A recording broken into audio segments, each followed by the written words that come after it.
네, 오늘 소개해드릴 물건은요, 제가 이제 유튜브를 통해서 소개해드릴 때 이 물건은 좋은 물건입니다. 이 물건은 투자하세요. 이런 취지는 아닙니다.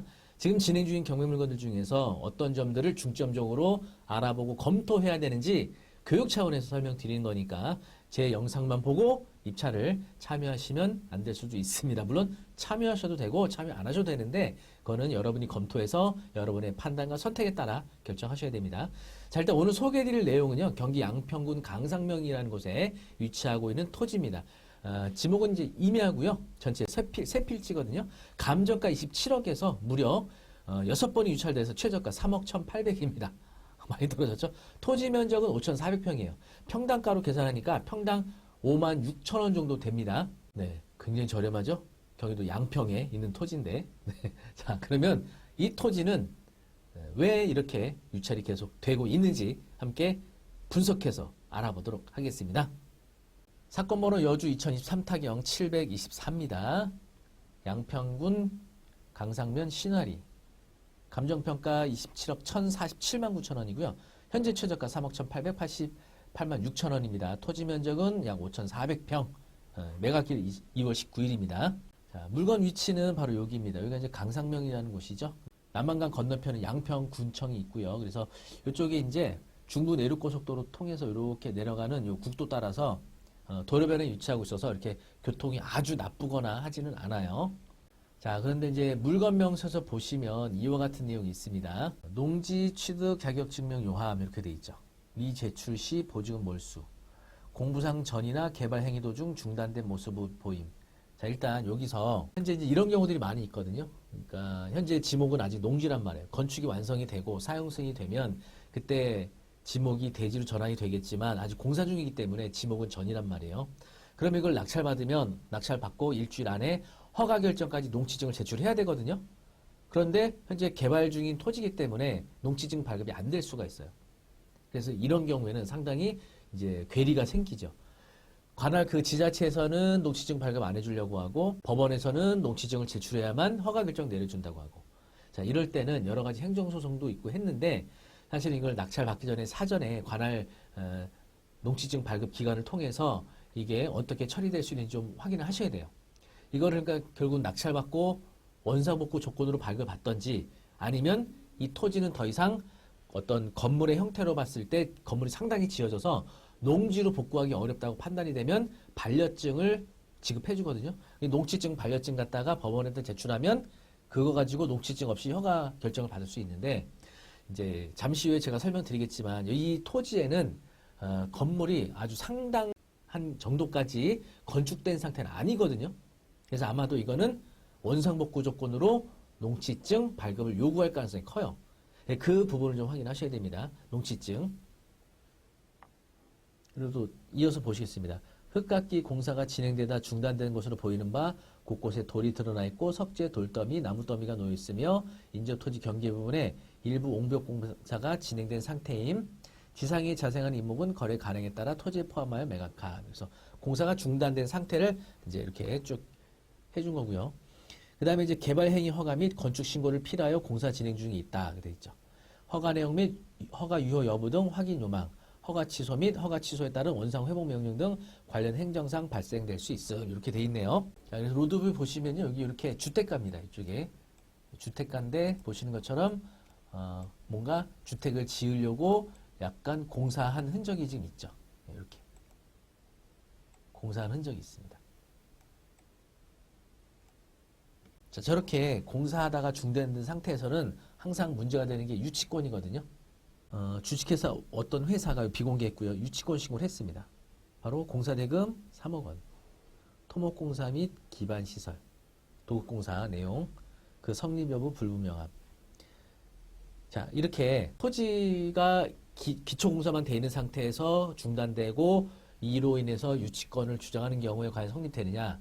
유치권에 관련돼서는 여러 가지 요건들이 필요하거든요. 첫째는 점유하는 부동산과 채권 간의 결연성이 있어야 돼요. 엉뚱한 부동산 점유하면 안 됩니다. 그리고 점유의 요건이 필요합니다. 지속적으로. 그리고 제3자의 점유를 배타적으로 점유해야 됩니다.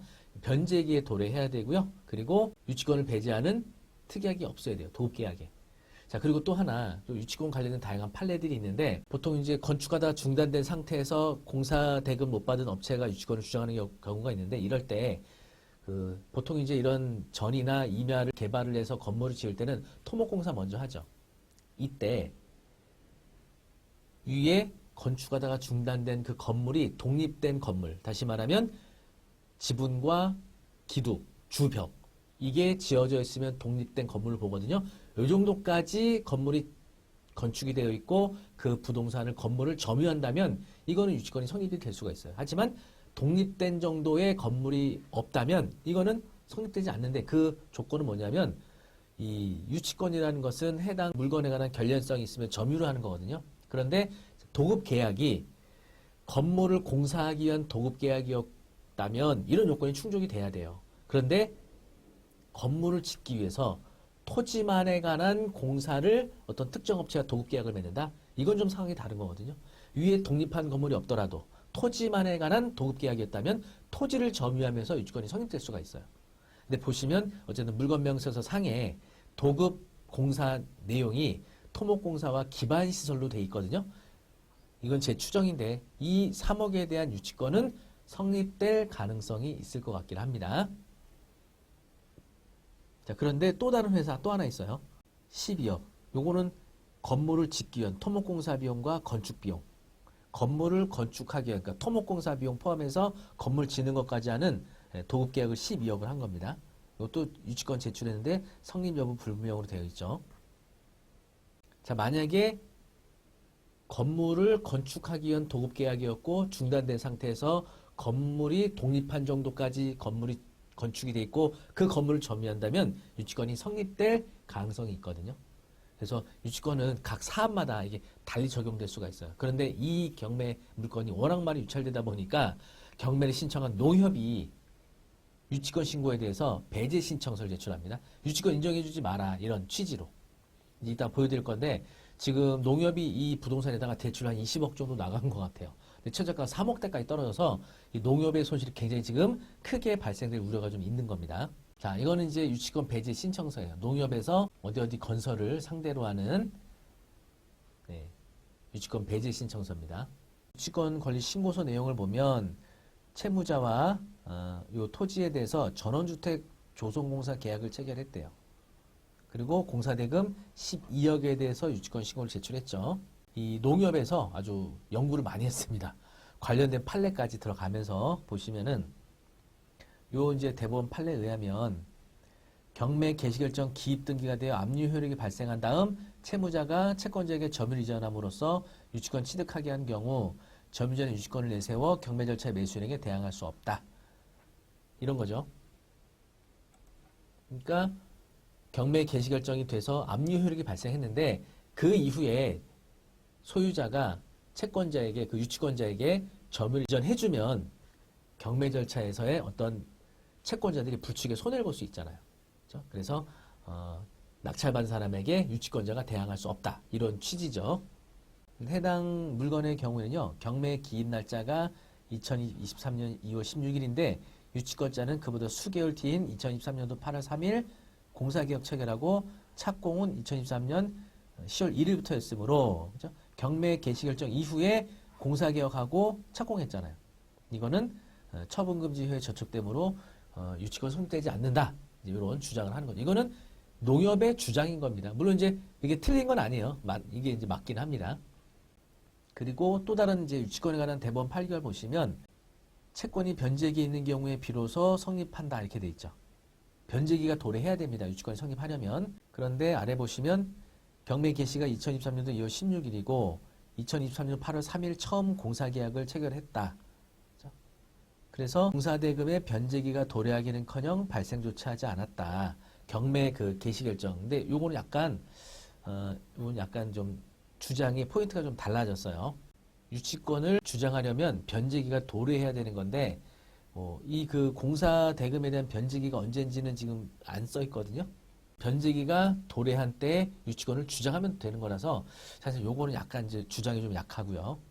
유치권자는 이 사건 경매 취하를 조건으로 공사계약을 했대요. 그러니까 경매가 개시 결정되고 나서 공사계약을 한다는 게 좀 상식적으로 이해가 안 되잖아요. 근데 아마 채무자가 건축 허가권자 같아요. 이 채무자가 경매를 취하할 테니까 걱정하지 말고 나랑 계약하고 공사해달라. 이렇게 얘기한 것 같아요. 그런데 공사계약서 5조 7항을 보면 경매사건 취하가 선행되지 못할 경우 공사를 진행할 수 없도록 되어 있다. 이렇게 되어 있죠. 그러니까 취하가 안 되면 공사를 못하겠다. 이런 거죠.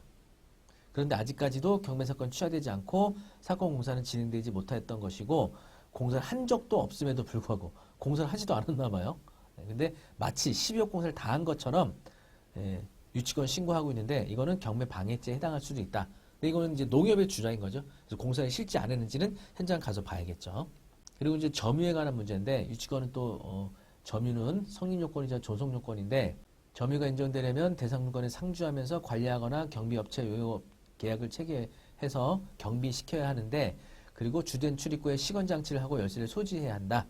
유치권을 주장하는 안내문을 대상 건물에 거래하는데 아무나 들락날락 하도록 내버린다면 점유라고 할 수 없다. 이건 뭐 틀린 말은 아닙니다. 맞습니다. 그런데 집행관이 현황조사 때 보면 어디에도 유치권을 주장하는 흔적이 안 보였다. 네, 이런 겁니다. 그리고 유치권은 이를 포기하는 특약은 유효하다. 그래서 유치권을 사전에 포기하는 경우 도급계약에다가 나는 공사대금 못 받아도 유치권 주장하지 않겠다. 이렇게 되면 나중에 유치권을 주장할 수 없다는 겁니다. 해당 사건의 경우에는 도급계약서 5조 특약에 보시면 공사업체의 사정으로 공사가 중단되거나 중국 못할 경우 이 회사는 공사업체는 유치권을 포기하기로 한다. 이렇게. 감정평가서에 있는 이제 요 보시면요 이렇게 빨간색으로 표시된 바로 이 부분이 이제 경매로 매각하는 거고요. 보시면은 뭐 이렇게 공사한 흔적이 있어 보이진 않아요. 이 건물은 새로 공사한 게 아니고 원래 있었던 건물 같아요. 이거는 이렇게 뭐 특별히 공사한 흔적이 보이진 않거든요. 이것도 원래 있었던 건물 같고. 네, 이렇게 그 주택이나 건물을 짓다가 중단된 상태에서 경매로 나올 때가 되게 많거든요. 이때 굉장히 복잡한 문제가 많아요. 특히 이 토지 중에 농지가 껴있으면 농지증에 대한 이런 이제 문제가 발생하고요. 그리고 보시는 것처럼 공사업체가 유치권을 주장하는 거. 이게 성립하면 비용을 부담해야 되고 성립하지 않으면 비용을 부담하지 않거든요. 그래서 그 부분에 대한 법리 검토가 필요한 거고 제가 소개해드렸던 내용들은 농협에서 대부분 판례를 근거로 성립되지 않는다고 이제 주장을 하는 거죠. 사실상 이거는 농협이 이렇게 법원에다 배제 신청서만 제출할 게 아니라 경매 사건을 이제 변경 신청을 넣은 다음에 소송을 제기해서 유치권 부존재 확인의 소를 구해서 유치권이 존재하지 않는다는 소송을 받아놓는 게 더 좋을 텐데 어쨌든 지금 최저가 너무 많이 떨어져 갖고 농협이 지금 큰 손실을 보게 된 상황이라서 이건 소송을 해서 판결 받아놓고 진행하는 게 좋을 것 같아요. 농협 입장에서는. 자, 그리고 또 하나의 문제는 이게 기존의 건축 허가권이 있잖아요. 이게 취소됐으면 다행인데 기존의 건축 허가권이 살아있으면 이게 한 토지에 건축 허가권이 여러 개 안 나거든요. 낙찰받은 사람이 이거를 승계하거나 기존 걸 취소하고 새롭게 받아야 되는데 문제는 기존의 허가권을 승계할 수 있는 데서도 여러 가지 요건에 따라 기존 건축 허가권을 기존의 허가권자로부터 동의 없이도 내가 건축주 명의 변경할 수 있는 경우가 있지만 그렇지 않은 경우도 있거든요. 그리고 만약에 기존 건축 허가권을 취소하고 내가 새로 신청할 때는 도로가 문제가 될 수 있어요. 이전에 건축주는 사도권자의 사용 승낙을 받아서 허가를 받았는데 내가 다시 건축 허가를 위해서는 그 사도권자의 사용 승낙을 또 다시 받아야 되는데 다시 받는다는 보장이 또 없을 수 있거든요. 이런 것들을 전반적으로 검토를 해야 됩니다. 검토해야 될 게 되게 많죠. 네. 토지는 그래서 이게 특히 공사하다가 중단된 상태의 토지들은요. 이거 하나하나 꼼꼼하게 다 체크를 하셔야 돼요. 감정가 27억짜리가 3억대까지 떨어졌으니까 그 정도는 여러분이 감안하고 분석을 잘 하셔야죠. 그렇죠? 세상에 쉽게 돈 버는 거 없지 않나요? 네.